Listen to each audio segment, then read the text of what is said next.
Hello. Tammy Talks Trauma is a podcast where we discuss the myriad ways trauma impacts our moment to moment living and how to turn a disconnected life into one of alignment. We dive into personal story and then practical ways to calm our brains and nervous systems as we heal and grow.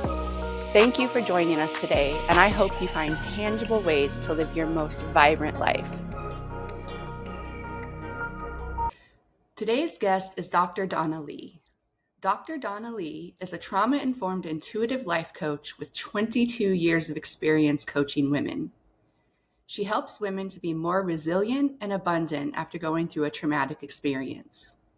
She is the author of her spiritual memoir, Finding Healing Through the Darkness, which is about how to navigate through the grieving process. Her website is drdonnalee.podia.com, and you can find her on Facebook as Dr. Donna Lee. The intention of my time with Dr. Donna Lee was to be one episode, but as I was editing, I just couldn't cut the conversation in half. So instead, it's 2 episodes. Please enjoy part 2 with Dr. Donna Lee. So I want to know then, when we're talking about trauma, what do you find surprises you the most about it? You know how it varies and how people respond to it and how we're all able to filter it. Like you said, you found a way to understand your parents, and that's your way of neutralizing it some, right? And then having boundaries with them and how you communicate with them. It's it's the amazing way that we find a way to deal with what's happened when it comes to trauma, and because it varies so much, we can't say it's just one type of abuse, or sometimes it could be something so subtle to most people, and it can have such an impact. Just someone hearing, well, you're not attractive, that could be very traumatic for someone, even if they only hear it once or twice. I've had female clients say just at one time that that boy that I liked didn't, acknowledge me. It affected me. Yeah, and it shaped my relationship with wanting to be seen and heard with men and begging for approval. And it's amazing what one incident can do to someone. And I think with trauma, it's a big word, but it's even a broader topic than what it looks like. And healing it is going to vary.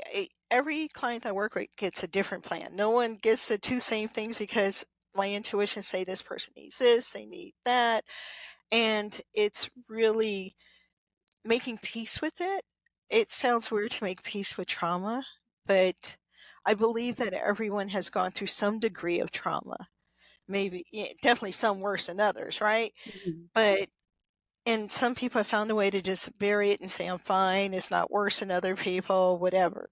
And then other people are stuck with it still hurts. Even after years of therapy, some people could be stuck with the pain because they're still questioning the why me. And so I think with trauma, it's nothing that could get wrapped in a nice little bow, you know, of healing. It isn't like if you go in and you got high blood pressure, they just give you a pill or something, right? Eat right, get a pill. It's with trauma, there could take many layers. Different things work for different people. Some people could get more reactive in therapy. I always have to tell my clients, if you feel triggered, you got to tell me I'm triggered, stop, you know, because I don't want to make it worse. But it's knowing that you have to treat it on an individual basis, and you have to acknowledge it on an individual basis without judgment. Acceptance, but don't judge it. We all have that judge in our head. Yes. My children are ages 5 through 12. And so I'm Mhm. seeing with my 10 and 12-year-olds, and it's heartbreaking, but I'm Mhm. seeing that judge start to develop in their Yeah. head that tells them they're not good enough. Mhm. One was crying the other day that everyone hates them. And it Aw. just broke my heart But I realize my kids are so loved, like, so, our home is a very loving, safe, Yes. kind space, and they still are getting that judge that tells them that nobody likes them, that they're not worthy. They're gonna have kids at school say things. Mhm. Somebody at summer camp called one of my daughters fat, and I won't say which ones. I don't want to say the age, so it'll identify Yeah. which kid, but it's just like she's way too young. No, Yes. no, no one is too. Let me make it clear: no one deserves to be called fat, but Yeah. she's so young that it never ceases to amaze me that a kid her age would even have peers who could even think to say that, like, Yeah. um, but It's the point shocking. about that is we experience these things and then we internalize them. And I agree with you that the power isn't accepting it, that it's even in embracing it and saying, okay, like, this is what's happened. This has shaped me. Yes. And for me, I found a lot of power in saying, okay, either either I'm sick and I'm dying, because Mhm. I gave up for dead. I was so sick, I just gave up for dead and just thought, okay, like, I'm sick and disabled and I'll probably die young, and okay, like, that's my Yeah. story. Um, but similar to you, I fought back. I Yeah. For me, it was less angry and more just, well, I don't I've said I don't mind cursing, so for me, it was just Yeah. more of a just, I fucking refuse to give up. I Yeah. refuse. I just refuse. Yes. Um, but I think with that, I'm curious because that is something that I talk a lot about, is taking our trauma and learning how to work with it Mhm. and the ability to thrive. And Yes. so, in your work, how do you find that one allows room for abundance or thriving after surviving trauma?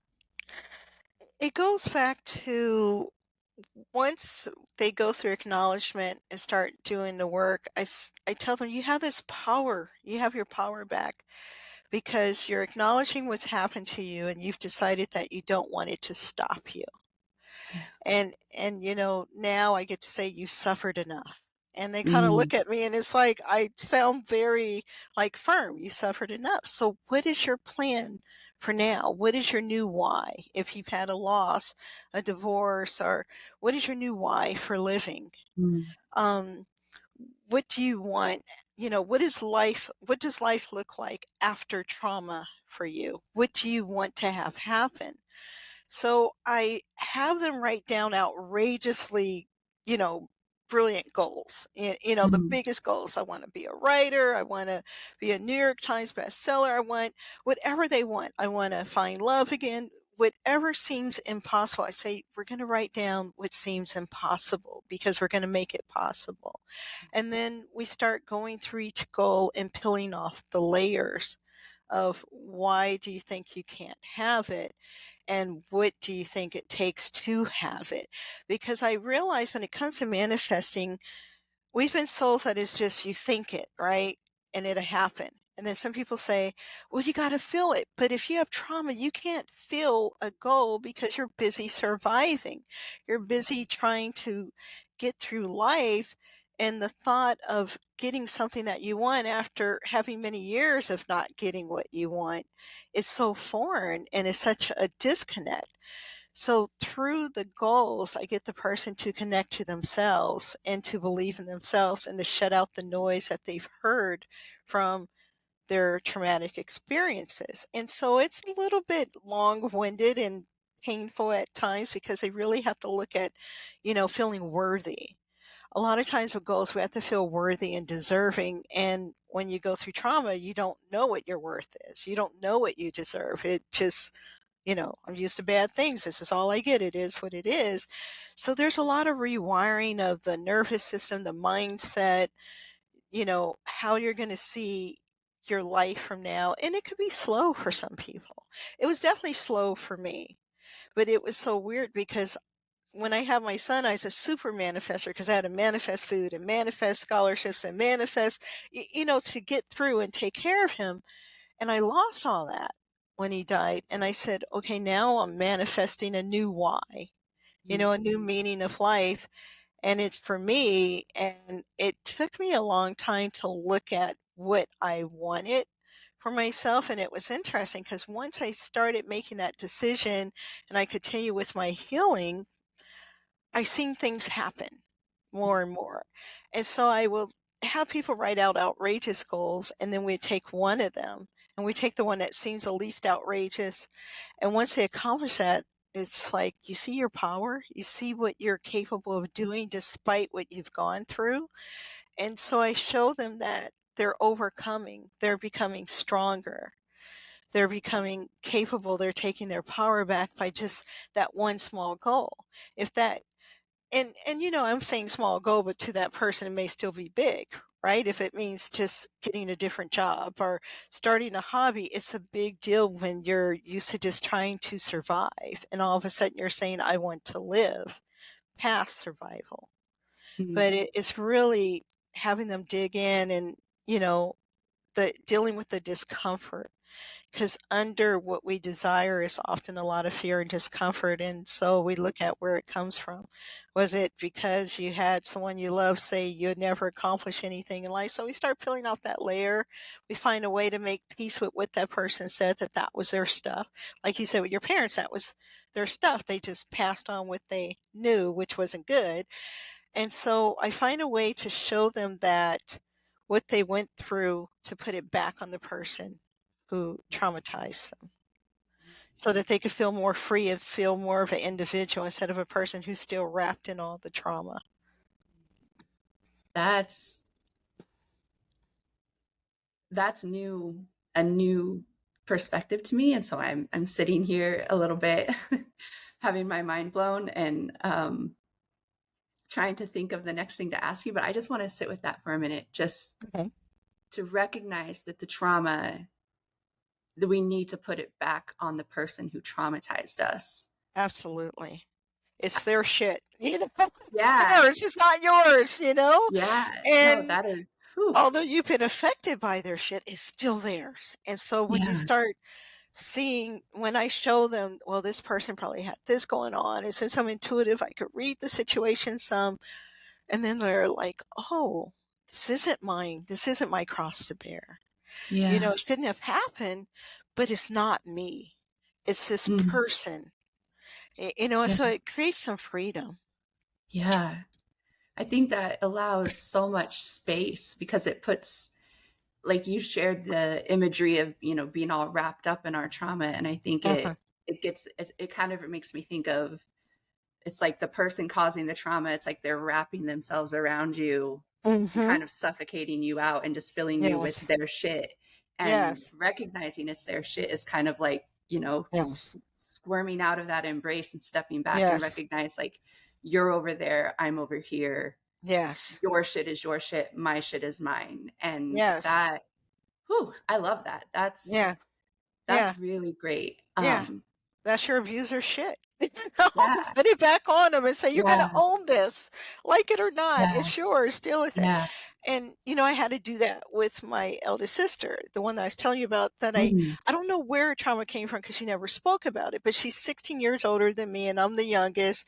And she used to project a lot on me, that I got all the love and got spoiled for mom because, mm, at the time my parents had money. So she had to do piano lessons and be a debutante. And she had all this resentment. I said, you know what?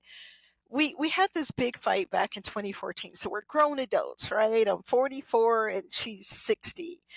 And I said, that is all yours to own. That is not my fault.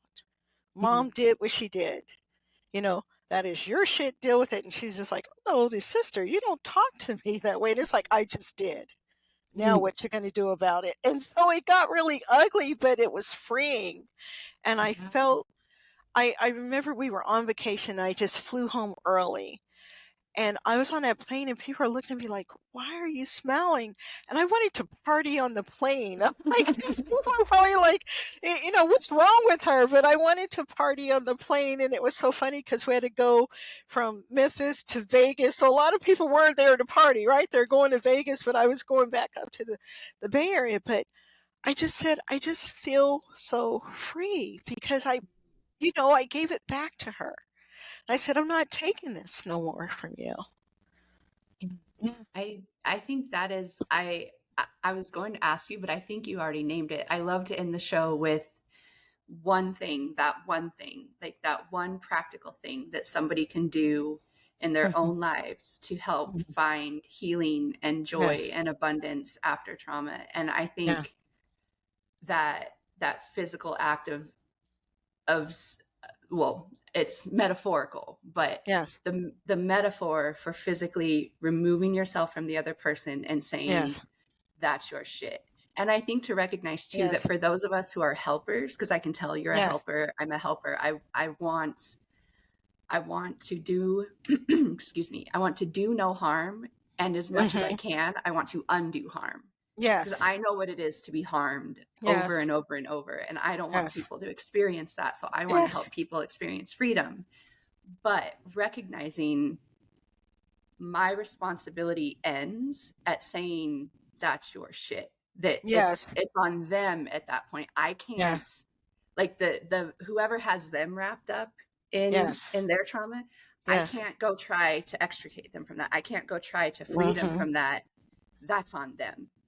And Yes. so there's a lot of power, not just in, okay, my shit's my shit, your shit's your shit, but also your shit, I can't fix it for you. I can't deal with it for Yeah. you.